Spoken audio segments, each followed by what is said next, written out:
Kuva kera inzozi zahoze ari ikintu giteye ubwoba kuko zitujyana mu isi tudasanzwemo. Inzozi zishobora kutujyana ahantu hadasanzwe hateye ubwoba cyangwa se hashimishije. Inzozi kandi zishobora gutuma duhura n'ibyo dutinya mu buzima busanzwe. Nubwo tutajya tubasha gusobanukirwa siyansi yinshi inyuma y'inzozi turota, ibimenyetso bimwe na bimwe byinshi inyuma y'ibyo turota bishobora kuduha ibitekerezo by'ubusobanuro bw'inzozi zimwe na zimwe turota. Uyu munsi tugiye kurebera hamwe inzozi zimwe na zimwe n'ubusobanuro bwazo, n'uburyo byadufasha kwimenyaho byinshi tutari twiziho. Wowe kurikira iki kiganiro kugeza ku musozo wacyo. Njye nitwa Charles Gahigana. Niba utarakora subscribe, yikande kugira ngo tujye tubana buri munsi ku buryo bworoshye. Inzozi za mbere ni ukurota waburiye ahantu cyangwa se usa nk'uwayobye inzira. Wigeze urota waburiye nko mu nzu nini cyane cyangwa nko mu ishyamba rinini cyane? Izo nzozi muri make ziba zishaka kwereka ko hari ikintu runaka kiguhangayikishije mu buzima bwawe. Ubwenge bwawe buba burimo guhangana n'icyo kiguhangayikishije. Nimba ujya urota izi nzozi cyane, ukeneye gushaka ubujyanama ku biguhangayikishije mu buzima bwawe. Inzozi za kabiri, kurota wabuze amahirwe runaka. Rimwe na rimwe ushobora kurota nk'imodoka yagusize mu gihe wari ufite urugendo. Izi nzozi ziba zishaka kukwereka ko hari ibyo wicuza ku mahirwe ushobora kuba warabuze mu buzima busanzwe. Wenda akaba ari nk'akazi bitesheje amahirwe yo kubona. Ibitekerezo byawe biba birimo kukwereka ko hari ibyo utakoze wari ukwiye kuba warakoze. Izi nzozi zagufasha kwigira ku makosa y'ahahise, bikagufasha gutanga umusaruro hazaza. Inzozi za gatatu ni ukurota waguye ahantu harehare cyangwa se wacubiye. Ushobora kurota wahanutse nko mu nyubako ndende ukagwa hasi, cyangwa watebeye nko mu mazi menshi. Izi nzozi zitera benshi ubwoba. Izi nzozi ziba zerekana ko wiyumvamo ko nta muntu ukwitayeho mu buzima bwawe, mbega uri wenyine. Izi nzozi ziba zirimo kwereka ko utishimiye aho uri mu buzima bwawe uyu munsi, cyangwa se uhangayikishijwe nuko uzatsindwa n'ikintu runaka.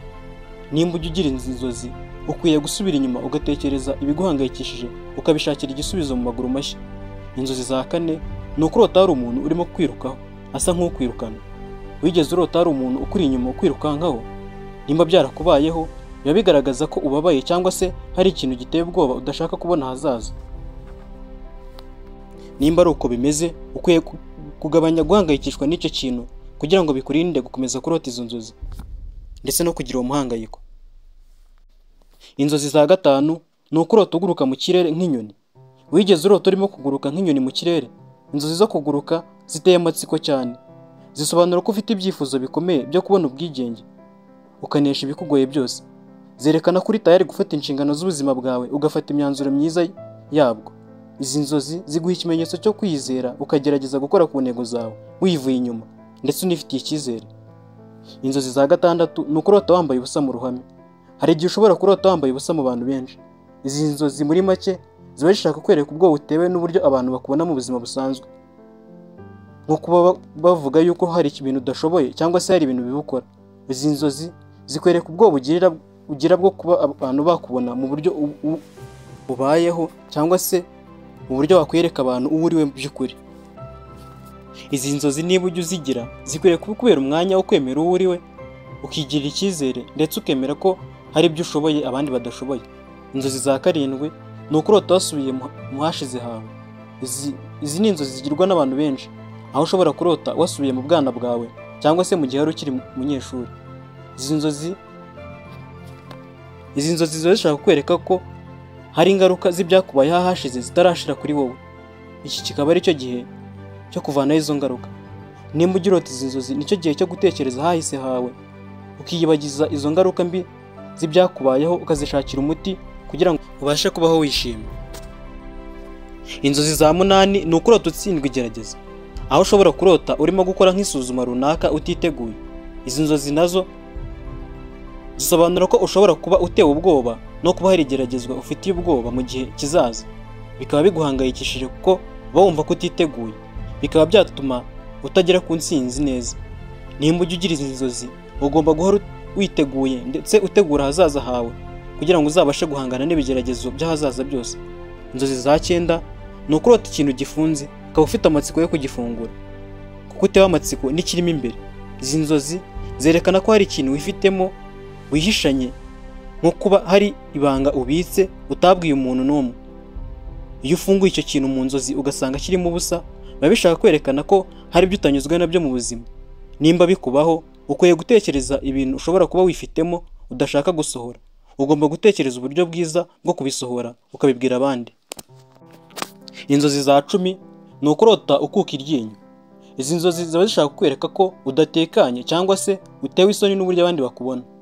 Nimba ujya ubirota, ukwiriye kugerageza kwishakamo uburyo wakwigarurira icyizere kandi ukumva ko utekanye nta kigomba kugutera ubwoba.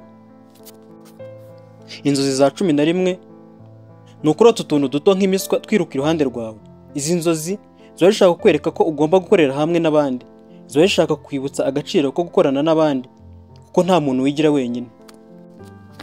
Inzozi za 12 ni ukurota imihanda. Nurota imihanda, muri make biba bishaka kwereka inzira y'ubuzima urimo. Kurota umuhanda ugororotse byerekana ko uri mu nzira nziza. Kurota umuhanda mubi urimo n'imitego byerekana ko ugomba kongera gutekereza ku mahitamo ufite mu buzima bwawe. Nimba hari ibyo urimo gukora bibi, ukabihindura ukajya mu murongo mwiza. Ugomba gutekereza aho ubuzima bwawe bugana kandi ukiga kugira impinduka nziza. Inzozi za 13 ni ukurota isayo cyangwa igitaka. Nubona ibyo mu nzozi zawe ukarota wabiguyemo, ujye umenya ko hari aho urimo kugwa mu buzima bwawe, ko hari ibitagenda neza. Ariko nanone izi nzozi zishobora kugira uruhande rwiza kuko bishobora kwerekana gukura, nk'ukuntu igihingwa gikura kivuye mu butaka. Izi nzozi zerekana nubwo ibintu bishobora kuba bigaragara nk'ibikomeye uyu munsi, gusa hari amahirwe yo kuba wabihindura ugatangira bundi bushya, ibintu bikagenda neza hazaza. Inzozi za 14 ni ukurota wagagaye udashobora kugenda cyangwa kuvuga. Aha ushobora kurota nk'umuntu cyangwa ikintu kikuri hejuru, bityo ntigitume uvuga cyangwa se unanyeganyega. Iyi akaba ari indwara yo kugagara. Ibaho iyo ubwonko bwawe bukangutse ariko umubiri ugisinziriye, bigatuma udashobora kugenda cyangwa se kuvuga. Ibi bishobora kugutera ubwoba, aho biterwa kenshi n'umujagararo wo mu bwonko cyangwa se kuryama ugaramye. Nimba bikubaho kenshi, gerageza ugabanye umuhangayiko ufite kandi uhindure uburyo usanzwe uryamamo. Inzozi akenshi zitwereka ibirimo kubera mu gice cy'intekerezo cyacu kitagaragara, ndetse inzozi zishobora kutugarurira ibyo twiriwemo ariko ntitubihe agaciro. Nujya ubyuka, ujye ubanza utekereze ku nzozi warose, utekereze icyo zishobora kuba zishaka kwigisha, ndetse zijya zikubera umwanya wo kwimenyaho byinshi aho kugutera ubwoba. Mbashimiye ko twabanye. Kanda subscribe, ukore comment, like na share, tujye tubana buri munsi mu bindi biganiro. Nitwa Charles Gahigana.